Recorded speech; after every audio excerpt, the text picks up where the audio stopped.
사실 이번 대통령 탄핵 사건은 대한민국 전체로 봤을 때 정말 역사적인 순간이자 커다란 분기점이 될 거예요. 단순히 대통령 한 명의 문제만은 아니거든요. 이런 사건은 나라 전체에 긴장감을 불러일으키고 정치, 경제, 사회 전반에 걸쳐서 굉장히 큰 영향을 미치게 돼요. 먼저 정치적인 측면을 좀 더 깊게 생각해보면요. 탄핵으로 인해 앞으로 60일 안에 반드시 대통령 선거를 치러야 하니까 정치권은 정말 정신없이 돌아갈 거예요.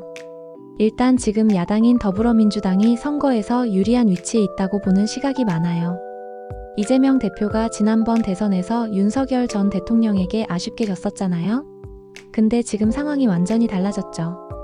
윤 전 대통령의 탄핵 이후로는 자연스럽게 야당에 힘이 실리니까 이재명 대표가 이번에는 유력한 대통령 후보로 떠오를 가능성이 매우 커요.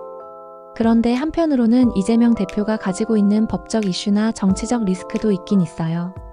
물론 탄핵 이후 분위기 때문에 지금은 야당 지지층이 강력히 결집할 수 있지만 반대로 중도층이나 보수층에서는 그를 둘러싼 논란을 이유로 좀 더 안정적이고 갈등이 없는 후보를 원할 수도 있죠.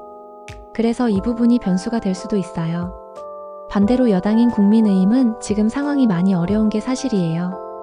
전 대통령이 탄핵됐다는 건 여당 입장에서는 엄청난 타격이거든요. 그렇다고 해서 여당이 가만히 있지는 않을 거예요. 한동훈 전 대표나 오세훈 서울시장 같은 인물들이 적극적으로 후보로 나설 가능성이 높아요.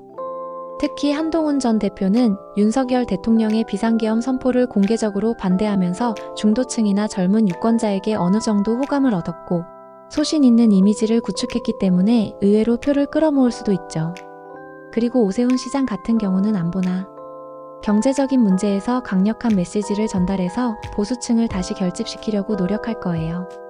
경제적인 측면도 정말 중요해요. 탄핵 같은 큰 정치적 사건이 발생하면 시장은 불안해질 수밖에 없어요.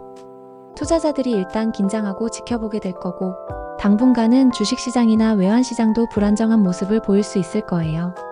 다만 대한민국은 이전에도 경제 위기를 여러 번 겪으면서 빠르게 극복해온 경험이 많아요. 그래서 이번에도 어느 정도 시간이 지나면 안정화될 가능성이 높다고 봐요.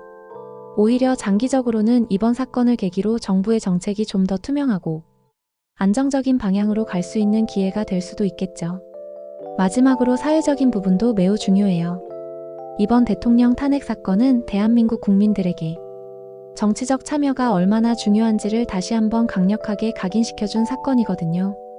시민들이 정치에 관심을 갖게 되고 적극적으로 목소리를 내게 될 거예요. 물론 이 과정에서 보수와 진보 간 갈등도 심해질 수 있겠지만 결국 이 갈등을 잘 풀어내는 것이 중요하죠. 장기적으로는 민주주의가 발전하는 과정으로 나아갈 수 있다고 생각해요. 결국 앞으로의 한국이 어떻게 될지는 국민들이 어떤 선택을 하는지에 따라 달렸다고 볼 수 있어요. 이번 선거에서 누가 대통령이 되느냐도 중요하지만 선거 이후 어떻게 서로를 이해하고 통합하느냐가 훨씬 더 중요한 과제가 될 거라고 생각해요.